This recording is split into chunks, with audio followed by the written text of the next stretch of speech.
Hello friends, तर तुम्ही first पार्टमध्ये पाहिलात किड्स झोन आणि सायन्स सेंटर आणि सेकंड पार्टमध्ये पाहिलात साहेबांचं व्यक्तिमत्व. आणि आता तुम्ही पाहणार आहात साहेबांच्या जीवनात किती माणसं आली आणि गेली आणि काही अजूनही आहेत जी साहेबाने घडवली.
तर सुंदर अशी आर्ट गॅलरी साहेबांची आणि साहेबांच्या माणसांची इथे रेखाटलेली आहे.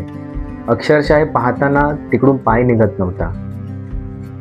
म्हणून तुम्ही नक्की इकडे भेट द्या. तर मित्रांनो, तुम्हाला व्हिडिओ कसा वाटला नक्की लाईक करा, सबस्क्राईब करा आणि कमेंटही करा. तोपर्यंत जय महाराष्ट्र. धन्यवाद.